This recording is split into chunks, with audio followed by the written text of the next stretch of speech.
Македонскиот јазик се оформил врз основа на прасловенските говори, кои во втората половина на првиот милениум од нашата ера го опфаќале на јужниот предел на словенскиот јазичен свет и се сосредоточиле во централниот дел на Балканскиот полуостров, во Македонија. На македонската територија, овие говори ја сплотиле својата јазична животворност и развиле препознатливи јазични особености, со што трајно ја обележиле својата јазична територија. Цивилизацијските вредности, вкоренети во македонската територија, трајно ја обележуваат историската перспектива на македонскиот јазик. Со опфатената јазична територија, македонските говори се обединиле во јазична заедница, во која се негувал прасловенскиот јазичен тип, и која не го прекинала јазичниот континуум со другите словенски говори, па на преминот од првиот во вториот милениум дале основа за првиот словенски литературен јазик, старословенскиот, чија основна намена била јазик на богослужбата. На старословенски, словенските првоучители со своите ученици ги превеле книгите неопходни за богослужбата, но и за црковниот живот. Така се отворил патот за осамостојување на Словенската црква и на Охридската патријаршија. Поставен на македонска јазична основа, литературниот јазик, заеднички за сите словени, почнал да се употребува во Словенската црква во Моравија, за потоа да ги опфати јужнословенските земји, да го доживее својот подем во Македонија и да се расшири низ сите источнословенски земји. Подемот на словенскиот јазик на македонска почва е резултат на дејноста на Охридската книжевна школа, основана од Климент Охридски, првиот македонски и општословенски писател. Културните вредности на старословенскиот јазик трајно ја обезбедуваат иднината на македонскиот писмен и литературен јазик. Заедничкиот литургиски јазик бргу го зголемил обемот на употреба, прераснувајќи во јазик на оригинална локална литература, што се надоврзува на богатата, универзална преведувачка традиција. Овој јазик се нарекува црковнословенски и се развива преку правописни редакции и јазични варијанти, меѓу кои мощно рано е пројавена македонската варијанта. Во македонската варијанта на црквено-словенскиот јазик постапно се вклопуваат особеностите на македонскиот народен јазик.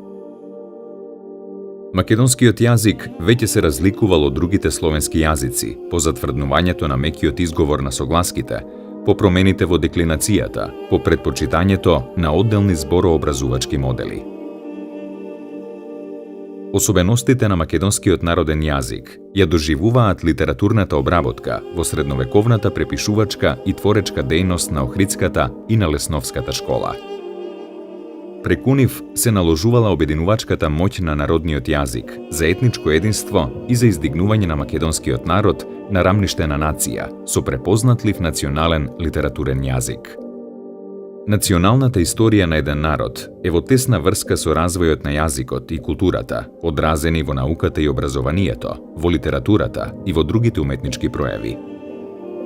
Сите јазици имаат развој, но не и историја.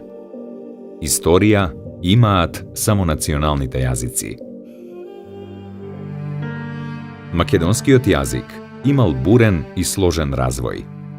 Оформен како јазик од прасловенски тип, ја сменил структурата, култивирајќи ги најпрефинетите словенски јазични особености на планот на морфонологијата и на рамниште на лексиката и на зборообразувањето, и прифаќајќи ги на планот на граматиката прагматично комуникативните балкански јазични модели. Македонските зборувачи ги вложиле особеностите на својот јазик во јазичното творештво, создавајќи историја достојна за еден национален јазик, историја со која зборувачите се гордеат, особено кога ги говорат врвните јазични образци, во кои е акумулирана творечката енергија на претходните генерации и врз нивна подлога создаваат нови, кои следните генерации ги прифаќаат како своји.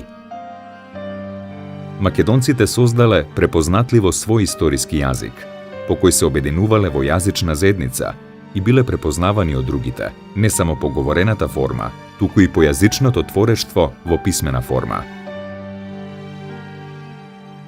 Македонскиот јазик се оформил на крстосницата на големите јазични, културни, општествени и политички збиднувања, кои не им биле во прилог на македонските зборувачи. Во ваква позиција имале можност или да го издигнат својот јазик на рамниште на национален, или да ја ограничат неговата употреба. Македонците со сопствени творечки сили ја одбрале перспективата да се издигнат како нација со препознатлив јазик и обстоиле пред предизвиците да се претопат во друга нација. Борбата за самостоен македонски литературен јазик е најцврстото ткиво на борбата за отфрлање на сите форми на поробување на македонскиот народ и за создавање македонска нација. Во ограничена можност од други видови борба, народниот јазик станува моќно средство на отпор, што прераснува во борба за истакнување на националниот идентитет. Формите на народна борба во Македонија, не само од отворениот турски, туку и од прикриениот грчки притисок, се засилуваат во 18 век. Тоа е време на оформување на нациите во Европа, но и на народното будење кај словенските народи. Поттик за будење во услови на подчинетост на македонскиот народ, со што би се овозможило создавање македонска нација, можела да даде само Охридската архиепископија, укината во 1767 година. По мене најголем удар на македонскиот идентитет и македонското прашање се отвора со укинувањето на Охридската архиепископија во 1767 година. Овој чин по мене представува политички акт и тој е неканонски, бидејќи таа одлука на Цариградската патриаршија и на фанариотите, на грчките владици, ја подпишува султан, кој што е од муслиманска вероисповест, односно религија, а се укинува една христијанска црква која што била православна мајка на сите цркви. И до тој период таа била навистина најголемиот авторитет, дури како што велат, нејзиното постоење представуваше соединување на Балканот. Од тогаш се отворило широко поле за навлегување на странски пропаганди во Македонија. Не дека и претходно немало странски пропаганди, не дека и претходно не се изучувало на некој друг јазик, меѓутоа таа подлога, таа основа што македонското население имало, што гледало во Охридската архиепископија еден вид на заштитник, веднаш исчезнало. Затоа што во Османлиската империја важен бил верскиот, односно религискиот идентитет. Доколку си имало црква, тој народ бил признат, милетот бил признат, значи ние сме биле сите христијани во тој период. Со укинувањето на Охридската архиепископија, значи сите епархии, всушност територијата на Македонија на еден начин подпаднала под Цариградската патриаршија. Така што она сега својата власт ја распростерела во целиот Балкан и одговарала за се, затоа испратила пак и сегде своји луѓе, според песната на Приличев, ќе прати тоа опеано, ќе прати владици грци, ќе не точно на сите простори, и во Македонија, и во Бугарија, и во Србија, дојдоа владици грци, започна едно силно, интензивно, експанзивно ширење на грчка црковност, на грчка култура, грчка писменост, грчко влијание во сите сфери од животот. Во услови на непостоење на ниту една македонска институција, во втората половина на 18-тиот и во почетокот на 19-тиот век, македонскиот народен јазик израснува во основно средство на народниот отпор на македонците. За да го спречат отпорот, грците преку грчката црква, а потоа и преку институциите на новоформираната грчка држава, применуваат различни форми на притисок за ограничување на употребата на македонскиот народен јазик, со што би извршиле јазично и етничко претопување на македонскиот народ. Перфидно, во услови на повеќе јазичност, ги изложуваат на подсмев македонскиот и другите балкански јазици, како вулгарни, тоест прости, и го величаат грчкиот јазик, прво преку црквата, а потоа преку образованието и преку трговијата. За остварување на оваа идеја се користат со моќта на печатената книга. Сведоштво за тоа представува четиријазичникот на Даниил, составен дел од пообемна книга со наслов Почетно учење, печатена како прво издание во 1767, а како второ во 1802. Во воведот на оваа книга е вклучена песната Возрадувајте се другојазични и подгответе се да станете грци, отфрлајки варварски јазик, изговор и обичаи. Разбудете се од длабокиот сон на незнаењето. Учете го грчкиот јазик, мајката на мудроста. Ја имате в свој раце оваа новопечатена книга и постојано учете ја, каде и да одите. Добро вежбајте го грчкиот јазик. Тоа е една од првите перфидни грчки песни кои повикувале на погрчување. Четиријазичникот од Даниел од Москополе е дел значи од една поголема книга Почетно учење и во на самиот почеток се гледа намерата. Понижувајќи и другите јазици што биле во активна употреба на овие простори, е истакнат грчкиот. Значи целта била таа.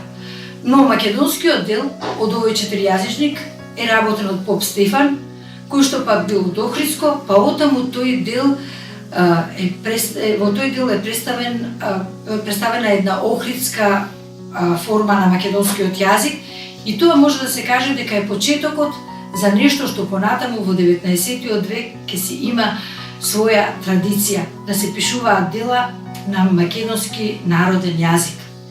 Зошто биле потребни тие дела да се пишуваат, да речеме, на македонски народен јазик? Едноставно, населението, за да му се пренесе нешто на населението, требало да му се пишува на јазик што е разбирлив за него. Во четиријазичникот од Даниел од Москополе, ние имаме една тенденција да се наметне една лексика за потребите на трговијата, за потребите на економијата и таа лексика пред се да покаже дека доминантно место има грчкиот јазик. Но во Македонија веќе се пројавува самостојна македонска чаршија, која циркулира низ пазарите во Македонија и ги освојува главните трговски центри низ Европа, од Венеција преку Виена до Лајпциг, со квалитетна стока по потекло од Македонија. Таа чаршија инсистира на свој јазик и го потребува во трговијата, создава и социолекти, тајни јазици, користејќи ја метафората како средство за искажување скриени значења од областа на струката. И сега ќе имаме една појава со тоа навлегување на капиталистичките елементи во Македонија. Имаме една појава да животот во градовите станува поуносен, примамлив, додека селото наше уште стенка под тој пусти феудален свахиски систем и животот во селото е многу потежок. Затоа ќе дојде поготово после овие закони, на почетокот на 19. век веќе имаме селидба, миграција, село-град. Нашето население многу ќе се преселува од селата во градовите. И ние во историјата тука имаме така дури една мощна и интересна изрека. Велиме помакедончување на македонските градови. Зошто? Во градовите, бидејќи животот беше поуносен, си беше повеќе исламско население. Сега и македонското население се сели секој кој може село-град. И затоа се намножи и македонското население во градовите и ја имаме таа нели чудна изрека помакедончување на македонските градови. Сведоштва за искажување на пројавено стопанско чувство на македонски народен јазик среќаваме во преписките на црковните книги од средината на 18. век. Така, на белините на едно радовишко евангелие од 1741 година, вака се представени промените во економските односи во Македонија. Да се знае што зло беше. Бучук жито 500 аспри. Беше зло за чудо големо. Едно јагне за 3 гроша, ока сол 5 пари, ока вино 4 пари, ока ракија 10 пари. Та се јави брашно од земи, та се чини берикет мошне, ока леп за 1 аспра, ока вино за аспра. Та пак се јавиха глухци многу и змии, та беше страхотија. За чудо не можеше човек да спие ноќе. Во почетокот на 19. век се јавуваат и трговски договори на македонски народен јазик. Сведоштво за тоа е следниот документ од 1814 година од Башино село. Od денеска овде покажувам како се чиниме ортаци со схаджитасета. И турил хаджитасе капетал 5000 гроша броени пари да работат. Насреде од овија пари, што ќе им даде Господ за 4 години, ил ќар, ил зарар, братски да делат наполу. И имаме збор за 4 години да работиме заедно ортаклик. Откако ќе се сврши тоа време, ако сака и еден и други, пак може повеќе време да останат. Затова правиме 2 писма, едно како друго, да се знае. 1814 јануарија 5, Башино село. Јас, Хаджитасе Сукаил, јас, Мано Хаджипетко. Не е ова единствен правен акт на македонски народен јазик од тоа време, ниту пак единствен текст. Во 1814 година, во Будимската печатница се печатат 2 книги на Јоаким Крчовски, кој за 5 години објавува 5 книги на македонски народен јазик, а во 1816 година прва книга печати и Кирил Печинович. Почетокот на македонскиот 19 век е обележан со 2 клучни личности, кон коим се придружува уште една, што не е директно врзана со пишување книги, но е врзана со печатење. Станува збор за Кирил Печинович, потоа Јоаким Крчовски и Теодосиј Синаицки, човекот преку кој минале дел од книгите што се пишувани на македонски народен јазик во почетокот на 19 век, односно во првата половина. Кога станува збор за она што го имаме како почеток на книжнина пишувана на македонски, мораме да кажеме дека таа книжнина отсликува една јазична состојба. Јазична состојба што на крајот на 19 век ќе дојде до својот врв. Делата на тие преродбеници, иако не се не од некој многу важен, да речеме, од некој многу висок книжевен квалитет, но тие ги заоруваат почетните бразди на идната веќе совршена македонска литература. Кирил Печинович и Јоаким Крчовски ќе ја отворат вратата на 19 век низ која ќе влезе се што е македонско. Па потоа во таа силна куќа ништо нема да може веќе да уништи од она што го велиме ние освежување на колективната меморија и разбудување на македонското. Печинович го отфрла елинизмот и практично го започнува процесот на изделувањето на македонскиот од другите словенски јазици. Печинович е прототип на македонистички пројавени национално-јазични личности, со неповторливи творечки природи кои не признаваат туѓи институции, ниту им се подчинуваат. Тој го обновува во 1801 година запустениот Марков манастир во близина на Скопје, тоест отвора пат за национална македонска црква. Ја пропешачува цела Македонија и поминува низ македонските цркви и манастири, действува за нивно сплотување преку авторитетот на македонската печатена книга. За таа цел ја обновува Солунската печатница на Теодосиј Синаицки, основана во 1838 година, и таму во 1840 година ја печати својата втора книга Огледало. Со печатницата на Теодосиј Синаицки се оформува Солунскиот книжевен круг и Солун се издигнува во културен центар со стремеж за словенска црковна самостојност преку изделување од Цариградската патријаршија. Кирил Печинович ја отвора иднината на македонскиот литературен јазик. Тој го пренебрегнува своето познавање на грчкиот, што го совршил без друго на Светагора, па обраќајќи му се писмено за помош околу печатењето на неговата втора книга на српскиот кнез Милош, за себе си и за својата генерација, во која спаѓа и Јоаким Крчовски, нагласува: Не учихом во никое школо, ни па растехом во некија палати нашего јазика, ни во палати чуждија вери. Не постојат податоци дека Печинович кога било зборувал грчки, иако го знаел. Сето свое знаење на други јазици го пренасочил кон употреба на сопствениот. Во своите книги употребувал зборови што му биле познати на народот и предпочитал македонски зборови, како јазик, се залагал во црковната молитва, наместо отче да се пее татко, што го има само во македонскиот. Овој збор се среќава во повеќе македонски верзии на молитвата во 19. век. Пејчиновиќ не ја прифаќал во македонските цркви ни руската печатена книга, па на верниците им се обраќа на народен јазик. Видите, благословени христијани, како нас Бог вика чеда. Пошто сме чеда, затоа и ние го викамо татко. Ама и тоа викање сам Христос Бог научи нас. Иже еси небесех. Оче наш, ке рече татко наш. Зашто не научи да речемо татко мој? Тако татко наш и ми така го викамо. Кога му се молимо, го викамо татко наш, а не мој.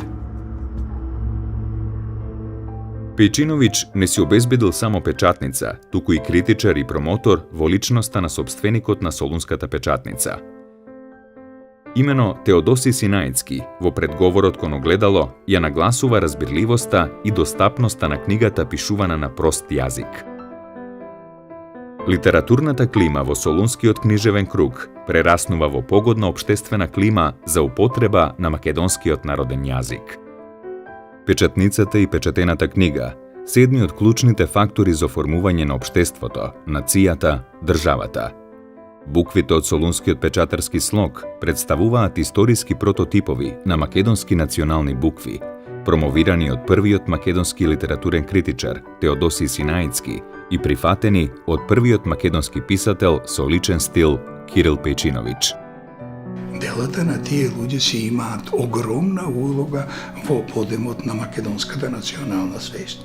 И што е најважно да не заборавиме да кажеме дека тие допринесуваат за подемот, за формирањето, за оформувањето на македонскиот литературен јазик. Денес кога проаѓаме низ овие книги, кога ја работиме лексиката, кога зборуваме за структурата на реченицата, кога го разгледуваме сето она како содржина што ни е дадено, можеме да кажеме дека сето понатаму во нашата литература ќе се одрази.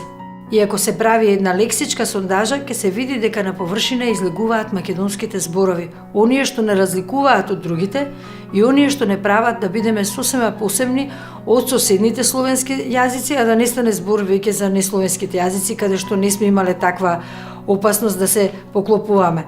Можеме да забележиме дека во овие книги, чист пример да земеме како се поставени службените зборови, сврзниците, модалните зборови, како изразена метафоричноста, се гледа дека токму ова не издвојува нас по поглед на соседните словенски јазици.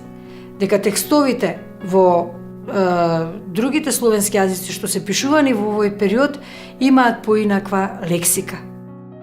Книжевните заложби на Крчовски, Пејчиновиќ и Синаицки од првата половина на 19. век ја опфаќаат последната фаза од црквено-религиозната просвета и писменост во Македонија и веќе содржат меѓусебно поврзани јазични особености од сета македонска територија. Воспоставените општествени врски меѓу македонските културни дејци од рангот на Пејчиновиќ и Синаицки, остварени во Солунскиот круг и проширени низ цела Македонија, представуваат поттик за општествени средби меѓу писмено пројавените македонци од различни краишта на Македонија. Овие средби се погодна почва за размена на јазични и културни искуства. Значајни се контактите меѓу образованите македонци од средината на 19. век, какви што биле оние меѓу Димитар Миладинов од Струга и Партенија Зографски од Галичник. Се создава нова општествена клима, која возможува пробив на граѓанска култура, воведување граѓанско образование и создавање граѓанска литература. Пред овие предизвици, македонскиот се отвора кон другите словенски и европски јазици и се вклучува во литературните процеси на словенските јазици. Сето тоа поминуваше под еден заеднички именител славјанизам и тука немаше никаков отпор. Но интересно е и што се случуваше со училиштата во Македонија. Келиното училиште веќе требаше да ги задоволи потребите на современото граѓанство, на македонската интелигенција која веќе се формираше, исто така и беше значајно да придонесе за подемот на јазичната писменост во новите граѓански училишта. Веќе во 30-тите години во Македонија се отвараат нови училишта, општински училишта, во кои покрај учители свештеници се појавуваат и граѓански учители. Новото училиште беше и потреба на занаечиите, на трговците. Освен јазикот, граматиката на јазикот кој се изучуваше, требаше да бидат воведени и други предмети од науките. Во училиштето беше важно дали ќе се зборува на мајчиниот македонски јазик. Меѓу првите народни учители беше Јордан Хаџи Константинов Джинот. Тој се залагал за лексичко збогатување на македонскиот писмен јазик, со зборови од соседните словенски јазици и за нови литературни форми според европски модели.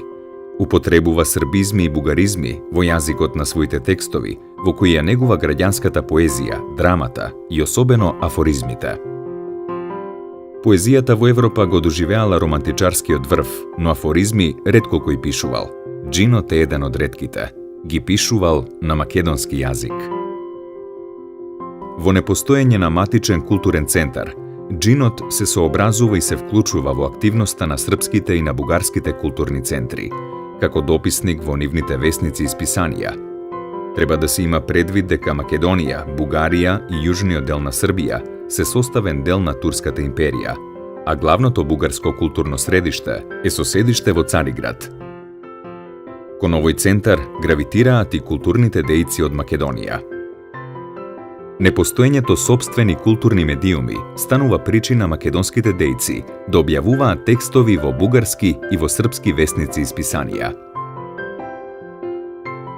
Джинот објавува во бугарскојазичникот Цариградски весник, па да му се доближи на бугарскиот читател, исто колку и на македонскиот, се јавува како претходник на една идеја за заеднички среден бугарско-македонски јазик, која епизодно се засилува со кабинетските заложби на Партени Изографски, но нема ни теориски, ни практички можности за остварување.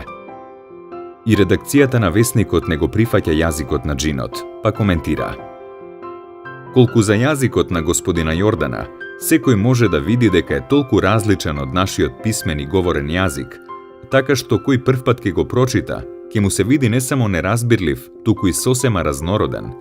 Да проштаваат скопјаните и ним подобно јазичните, бидејќи и тие не го разбираат, ниту може да го говорат нашиот јазик.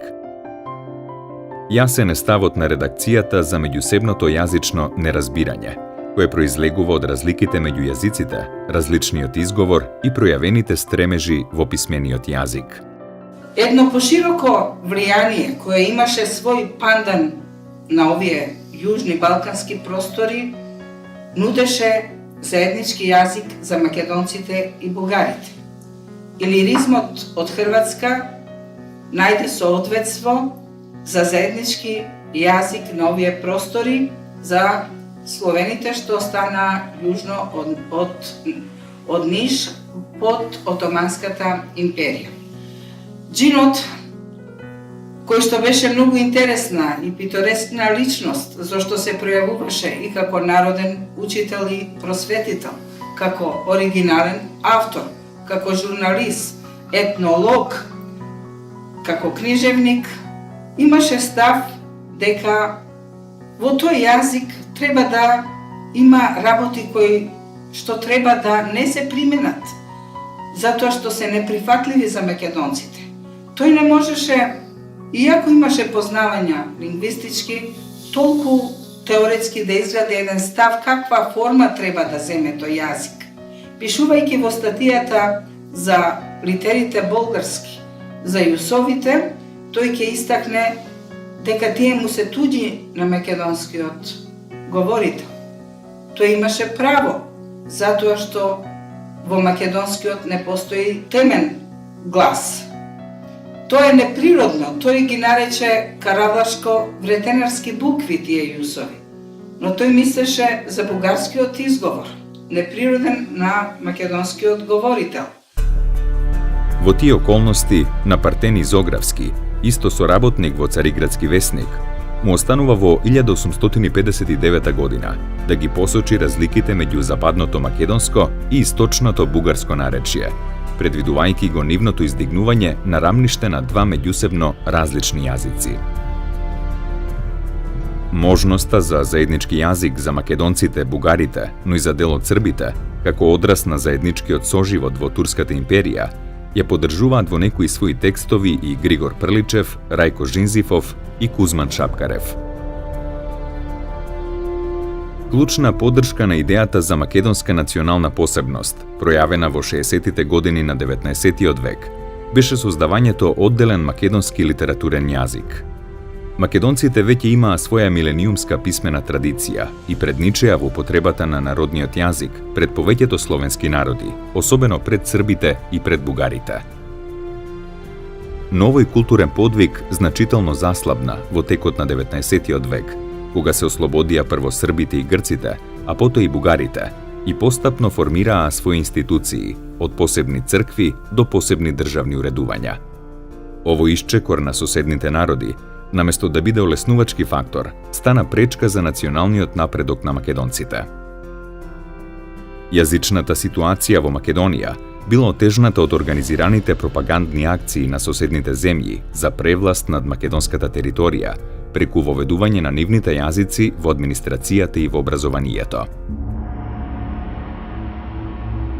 Во докажувањето на македонската национална посебност, од особено значење беше односот на македонците кон својот јазик. Постапно се зголемувал бројот на национално сознаените македонци, што се отргнувале од канџите на наметнатите пропаганди. Во услови на отежнат и невозможен пробив на национална мисла, македонскиот јазик станува моќно и препознатливо оружје за национална борба на македонскиот народ. Воедно, јазичните достигнувања на малкумината македонски писатели и македонското народнојазично богатство веќе предизвикувале интерес во славистичката и етнографска јавност, која прецизно ги бележела сите национални пројави во словенскиот свет. Од друга страна, тоа доведува до грубо фалсификување на историјата и географијата на Македонија, на словенската писменост во Македонија, како и на македонското народно творештво и на уметничката литература. Во втората половина на 19-тиот век, ниту едно национално движење во Европа не било толку присвојувано и компромитирано од други нации, но и ниедно не покажало таква истрајност и отпорност како македонското. Нашата граѓанска класа првато борбата ја започнува, како што видовме, со жестока борба за сменување на грчките владици. И тоа е прва фаза на борбата. Втора фаза е исфрлување на грчкиот јазик од училиштата и црквите и замена со македонски во училиштата, црковно-словенски во црквите. Трета фаза е борбата за обнова на Охридската архиепископија. Тоа се оди во нагорна линија, се е во подем, еволуира, нели? За на крајот, како четврта фаза, последна и најсилна фаза е отцепување на општините од Цариградската патријаршија. Водачите на македонското национално движење се издвоиле прво како учебникари, со основна цел воведување на македонскиот народен јазик во македонските училишта, а потоа се организирале под името македонисти и ја отвориле перспективата за оформување македонски национални институции. Солидна подлога била малата учена литература од почетокот и уметничко-литературните пројави на народен јазик од средината на векот. Македонското национално движење се надоврзало на своите претходници и ја продолжило македонската писмена традиција, во која нашло потик и историска поддршка за национален напредок. Пресудни моменти за национално свестување на повеќето македонски сподвижници била трагичната смрт на браќата Миладиновци, настан што ги возбудил и другите словенски преродбенски движења. Браќата Димитар и Константин Миладиновци се собирачи на народни умотворби од македонскиот терен, а Константин е издавач на зборникот народни песни. Димитар имал способност да собере македонски народнојазичен материјал, а Константин научно да го обработи, да го подреди и да го представи пред пошироката јавност. И да се представи како поет на сопствената земја, представувајќи ја како нераскинлива географска и етнографска целина. Тоа е процесот на романтизмот. Тоа се случува и во Германија, тоа се случува и во Австрија. Делата на браќата Грим не е ништо различно од она што го прави Димитар Миладинов, само што на Балканот, тој процес задоцнува можеби една декада, но како и да е, тоа е во основа тој истиот процес. Собирањето на народните умотворби во основа представува конзервирање на македонската народна содржина. Таа содржина Димитар ја праќа до својот брат, кој што е веќе во Москва и со задача да изучи словенска филологија, со оглед дека во Македонија таа филологија не е позната и никој не ја знае, а требаат учени кадри. Потребна е, затоа што ако се знае општата словенска филологија, ќе се знае и конкретната народна, односно македонска структура на јазикот и на говорот. Оно што е значајно, барем кај Константин, тој се обидува таа конзервирана македонска содржина да ја среди и да најде издавач за да може да излезе пред јавноста и да биде понудена за читање на останатата не само на балканската, туку и на европската јавност. Основна национална задача на творечките личности била да воспостават личен однос со географскиот релјеф, етнографската територија и духовниот простор на својата земја и да го преточат во соодветна јазична и литературна форма. Оваа задача во македонската литература ја исполнил Константин Миладинов со песната Тъга за југ, во која ја представува својата земја во метафорично разубавена етнографска целина, составена од стрни и места, од горе и езеро, од поле и планина. Стиховите "Поле погледниш" или "Планина", "Сегде Божева е хубавина" се израз на компактноста на неговата родна земја. Во развојот на јазичната теоретска мисла најзаслужно место има Партени Зографски. Црковен и световен великодостојник кој не задолжи во науката за јазикот да не го одминеме за сите времиња. Во која насока? Бидејќи тој имаше основа теоретски да го постави прашањето за писмениот јазик. Човек како Партени Зографски, кој беше полиглот, кој прекрасно го знаеше грчкиот, еврејскиот, старохалдејскиот, рускиот, францускиот, бугарскиот јазик, кој предаваше граматика на црковно-словенскиот во Халки и исто така предаваше и воопшто во јазик во средното училиште во Цариград, богословско се разбира, имаше и солидна подготовка да направи граматика словенска, а исто така навести дека изработил и ќе отпечати граматика на македонскиот јазик. Партени Зографски во определени периоди од својот живот се пројавува како наимотен, најобразован, најкомуникативен и највисоко поставен македонец во 19. век, кој од сите македонски културни дејци поминал низ најмногу места и видел најмногу свет. Тој учествувал или имал личен придонес во речиси сите слободолюбиви културни акции и соработувал речиси со сите интелектуално воздигнати личности на времето. Тој е автор на повеќе учебници на македонски народен јазик, собирач на македонски фолклорни материјали и преведувач од грчки на македонски народен јазик на византискиот текст во кој се раскажани настаните поврзани со појавата на словенската писменост, житието на Свети Климент Охридски, од Теофилакт Охридски. Свети Климент Охридски, првиот владика на Охридската црква, без друго бил пример за самиот Партени, првиот и единствениот македонски владика од 19. век, исто како што односот на Теофилакт кон Свети Климент бил пример за можната грчка почит кон македонците. Тој е автор и на една словенска граматика, што ја напишал како професор на Високата богословска школа во Цариград и се јавува како составувач на првата скица за граматика на македонскиот јазик. Станува збор за статијата, во која се изложени основните разлики меѓу источното бугарско наречие, кон кое веќе се ориентирале повеќето бугарски културни дејци од тоа време, и западното македонско наречие, на кое веќе се составувале учебници, се преведували, се приспособувале пред се за образовни цели, Стариот и Новиот Завет, Псалтирот и Апостолот. Се создавале услови за издигнување на македонското наречие на рамниште на литературен јазик. Во 1857 година во Цариград, Галата, Партени го издаде првиот учебник на македонски јазик, кратка свештена историја на Ветхо и Новозаветната црква, односно превод на Библијата.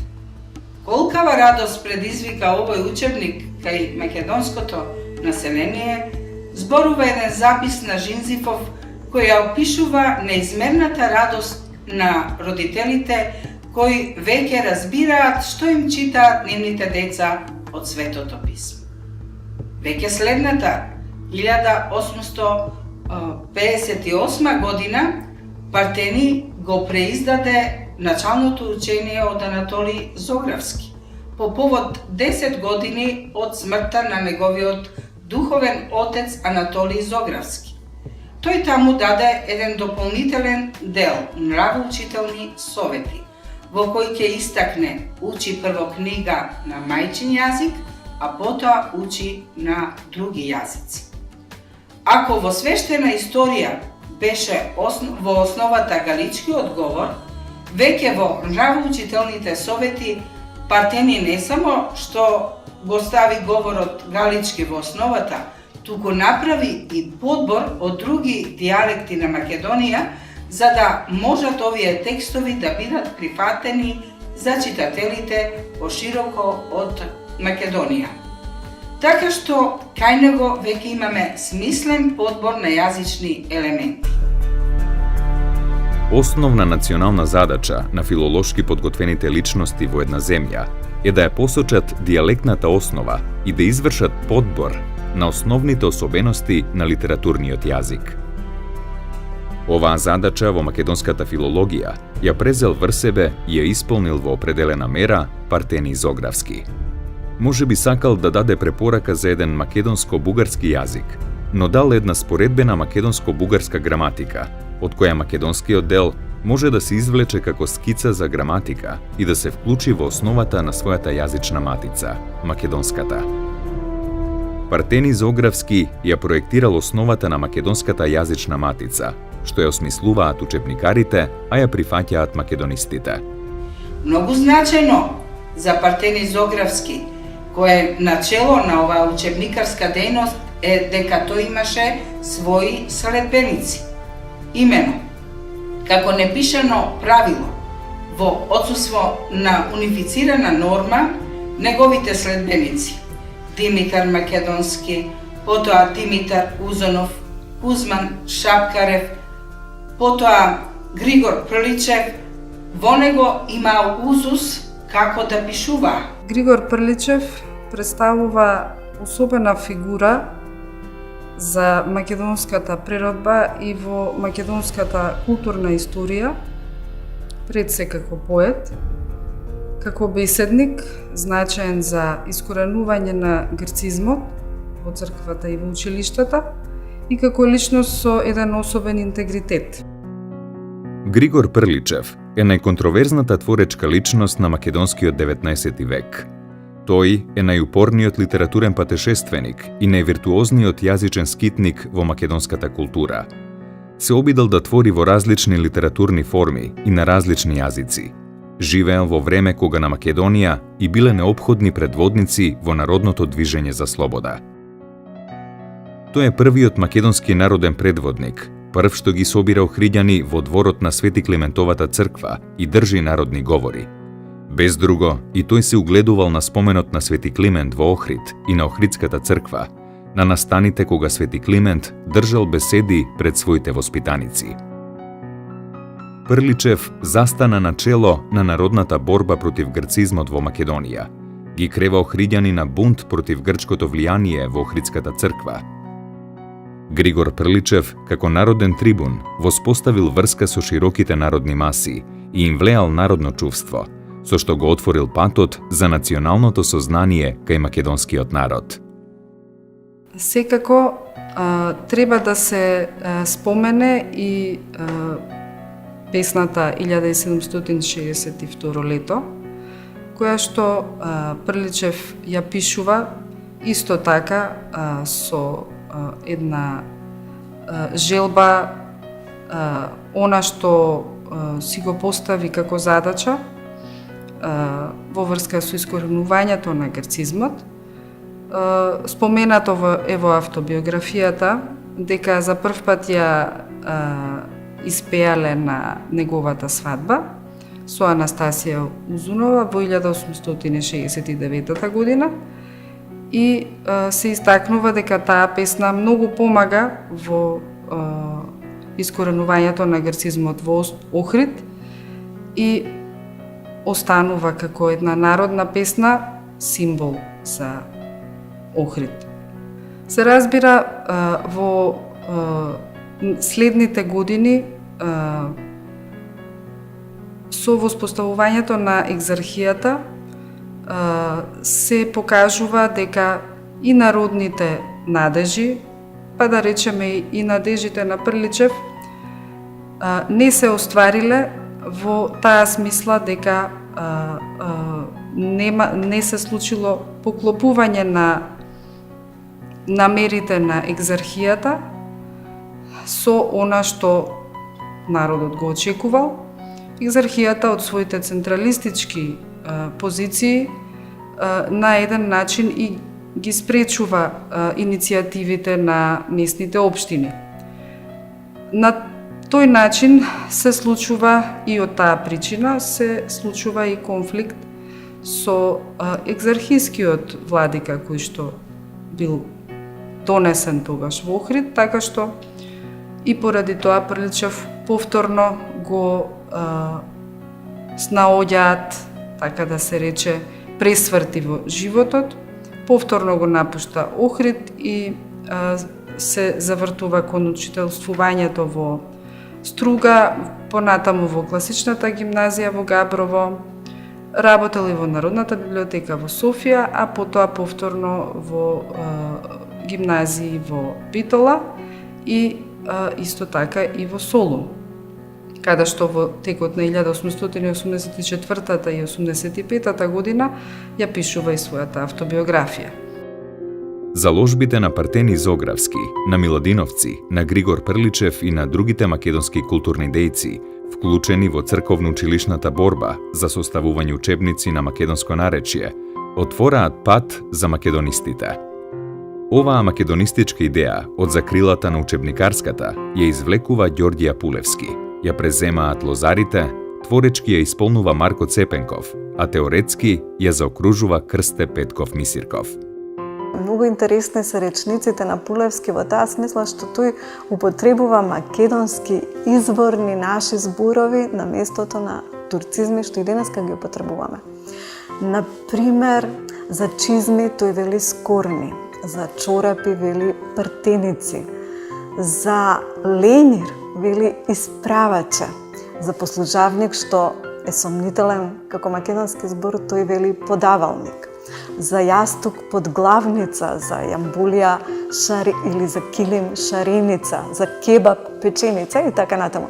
Значи, оваа љубов и оваа чистота кон мајчиниот јазик нас може да не инспирира и можеме сите да ги препрочитаме овие дела и да не градат и како и во нашиот национален идентитет, и во нашата јазична култура, и воопшто во нашата култура како луѓе. Ѓорѓија Пулевски е учебникар, составувач на речници и на граматика. Тој зема примери од учебниците на неговите претходници, го култивира и го современува нивниот јазичен израз, нагласувајќи дека неговите книги се напишани на македонски јазик. Во книгите на Пулевски, македонското наречје од книгите на Шапкарев се промовира на рамниште на македонски јазик. Насловите на книгите на Пулевски имаат македонско национално обележје. Неговата македонска песнарка е одраз на новата, револуционерна епоха во македонскиот културно-национален развој, во кој се вклучуваат лозарите. Пулевски и лозарите го означуваат преминот од самостојна кон организирана институционална борба преку создавање културно-литературни дружини. Појавата на младата македонска книжевна дружина не е некаква изолирана, не е нешто случајно, ако го разгледуваме целиот тој процес на македонското национално движење. Таа всушност се надоврзува на дејноста на редица други, да речеме, здруженија, културни, ученички, студентски, кои што дејствуваат и особено во претходната деценија и особено меѓу македонската емиграција. Но срцевината на тоа здружение сепак се групира околу списанието Лоза, кое што предизвикува на вистина големи реакции со самото свое појавување. Тоа беше движење за културно и национално осознавање и развивање, за слобода и веќе за своја држава, бидејќи и тие ја прифаќаа идеологијата на Пулевски за потеклото на македонците од античките македонци и почнаа да зборуваат за Александра и за Филипа македонски, надевајќи се дека на таков начин полесно ќе се изделат и од бугарите, но и од грците, бидејќи тие се уште има притисок од патриаршијата и од екзархијата. Лозарите се последната генерација рожба на Солунскиот книжевен круг во 19. век, но тие издействувале во последната деценија на 19. век издавање на свое списание во Софија, списанието Лоза. Со своите македонистички идеи, погледи и ставови за јазикот и правописот, што ги застапувале на страниците на ова списание, успеале дури и да ја загрозат се уште кревката и политички недоволно избалансирана јазична политика во Бугарија. Од позиција на Лозар, Темко Попов, уште во 1888 година, од Солун ја истакнува македонската јазична свест и пишува за состојбата на македонската нација. Националниот дух у Македонија до такво дередже денеска е стигнал, што то и сам Исус Христос, ако слезит од небоно, не може да го уверит македонеца, оти тој е българин или србин, освен оние македонци, у кои веќе пропагандата българска се имат вкоренето. Името на Темко Попов веројатно не им е познато или не им е доволно познато на многумина македонци, но сепак се работи за една важна фигура во македонското национално движење, почнувајќи некаде од средината на 80-тите години од 19. век. Тој е еден од членовите на тајниот македонски комитет, формиран во Софија 1885 година. А познато е дека тајниот македонски комитет е оној што почнува веќе засилено да ги пропагира идеите за македонскиот сепаратизам. Да ги пропагира идеите меѓу македонците дека не се бугари, дека тие се одделен народ со свое историско минато, со свое историско наследство. Лозарите придвижиле македонистичка јазична револуција со правописна реформа, што доследно ја представува Марко Цепенков, а ја официализира Крсте Петков Мисирков. Подоцна, кога се расформира ова првична постава на здруженијето и кога се забранува списанието Лоза, постои обид од бугарската страна да се обнови, но сега веќе се користи официјалниот бугарски правопис, ги нема веќе првичните идеи на Лоза и всушност бугарската страна сака да го искористи Лоза како еден бренд кој што претходно толку силно допрел до македонската емиграција. Но поради фактот што уредувачката политика е сменета, наметнат е официјалниот бугарски правопис, тоа веќе не може и да заживее, ниту може да го има онна влијание што го имала првичната Лоза. Марко Цепенков доаѓа од народот и почнува да ги објавува своите насобрани текстови, дури од 1889 година, на 60 годишна возраст. Тој е врсник со Прличев и со Константин Миладинов. Но кога Цепенков почнува да се отвора литературно и да ги печати своите текстови, Константиновото тело одамна гние под стамбулско-црноморско-цариградските зандани. Прличев е се уште жив, но е разочаран и повлечен. Таквите миладиновци и прличевци, што го сочинуваа врвот на македонската интелигенција на потегот на 19. век, беа или физички уништени, или психички дезориентирани. Но ниедна пропаганда не им обраќала внимание на цепенковците, на оние што цел живот си ја гледале својата работа на ситни занаечии. Тој бил само највозрасен меѓу етнографската струја македонци, што за релативно кус период објавуваат огромен македонски етнографски материјал. Екзархизмот влијаел со различни средства врз македонската интелигенција, но немал речиси никакво влијание врз народот, за кои било доволно да ги заплашува и да ги држи во Божји страв, што произлегувало од црковното учење и што бил злоупотребен од соседните национални цркви. И тоа безпрекорно го опишал и литературно го обработил Рајко Жинзифов во повеста Прошедба. Цепенков ја има и преличевата и миладиновската сила, и силата на неброени македонски личности. Во својот јазично-творечки пристап, прво да чуе, а дури потоа да запише, станува писател, но не се подпишува како автор, туку како собирач. Ги доведува така во заблуда и преличевите и миладиновските прогонители, па дури и неговите следбеници кои го прифаќаат неговиот јазик и стил како нивни творечки израз. Тоа е време кога Гоце Делчев извикнува: како не се најде некој да напише македонска книга? Книгата била напишана, па дури и објавена, само не била подпишана и не била во корица, туку во зборник. И не бил Цепенков единствениот што не ги подпишувал своите македонски текстови. Тој само бил најдобриот.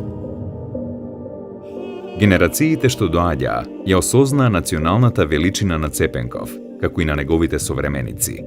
Само Цепенков има над 1000 страници македонски јазичен материјал.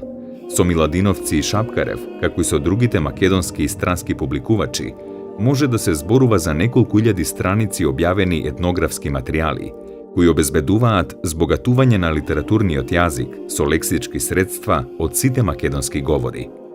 На нив се надоврзува и малата учена, но и уметничка литература од првата половина на векот, но и бесконечните веда словена, гордата мистификација на македонскиот непокор.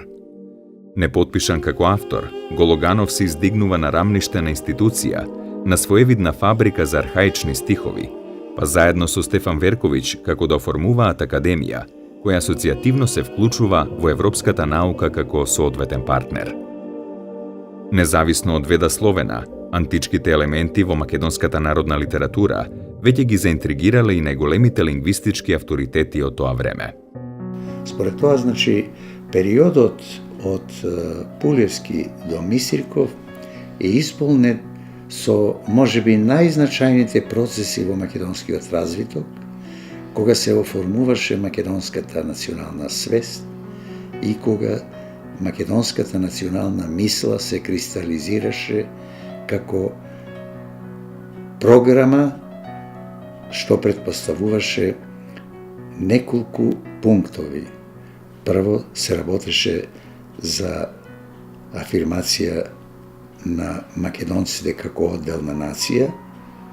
Второ, македонскиот јазик како посебен словенски јазик на словенскиот југ и македонска православна црква со обновување на Охридската архиепископија. За пробивот на македонистичките идеи во славистиката не биле доволни само текстовите и само странските научници, кои го препознале македонскиот јазичен идентитет, туку и национално осознаени и високо образовани македонци, способни за научна полемика со врвните славистички институции. Македонистички соработник на врвните лингвисти во најпресудниот период за Македонија станува Крсте Петков Мисирков, кој со своите написи и предавања ја докажува тезата за самобитноста на македонскиот народ, јазичната посебност на македонскиот јазик, потребата од издвојување на автономната управа во која би влегла целосна, обединета Македонија. Мисирковото дело е одбрана од националното обезличување и претопување на македонскиот народ, дело на предводникот на македонското интелектуално крило, кој действувало по аулите, по коридорите и по предавалните на универзитетите во Петроград, Москва, Одеса, на Виена и на Лајпциг, како и отпосле и во Софија и Белград, и ја ширело македонистичката идеја меѓу македонските студенти, што била прифаќана од повеќето професори на европските универзитети, а наидувала на противење од бугарските и српските. За македонските работи е проект за кодификација на македонскиот јазик, во кој се определени дијалектната основа на јазикот и правописот. Под 1. Прилепцко-битолското наречие за литературен јазик како еднакво далеко и од српскиот и бугарскиот јазици и централно во Македонија. Под 2. Фонетичкиот правопис со употребените во таа книга писмени знакои и со мали отстапки на етимологијата. И под 3. Речничкиот фонд да ја собирајне од сите македонски говори. Крстен Мисирков е филолог-лингвист, што ги прифаќа современите идеи за јазикот и нацијата во лингвистиката и во социологијата. Тоа се идеите на наеминентните слависти-лингвисти на преминот на вековите, на Исмаил Исмаилович Срезневски, на Бодуенде Куртене, на Петар Лавров, на Ватрослав Јагиќ, со кој Мисирков контактирал како студент, но и на социологот Милјуков, кој теориски го образложува поимот нација, а во своите практични согледувања го има предвид издигнувањето на македонската нација, особено врз посебноста на македонскиот јазик, потврдена преку богатата литературна традиција и обемната актуелна народна литература, преку единството на историската судбина и на националното сознание, што е резултат на единствена и неповторлива реалност. Неговата книга за македонските работи представува, обично се вели национален манифест, меѓутоа тоа не е само национален манифест. Тоа е книга во која што се дава стратегија за националната борба. Тој како школуван човек ги бара сите начини на кои што таа борба ќе се оствари, меѓутоа не со пушка в рака, туку со програма, со национална програма, со теорија, со наука. Македонскиот јазик во почетокот на 20 век веќе бил реалност за македонскиот народ, но врз него натежнувала опасноста од територијално разнебитување.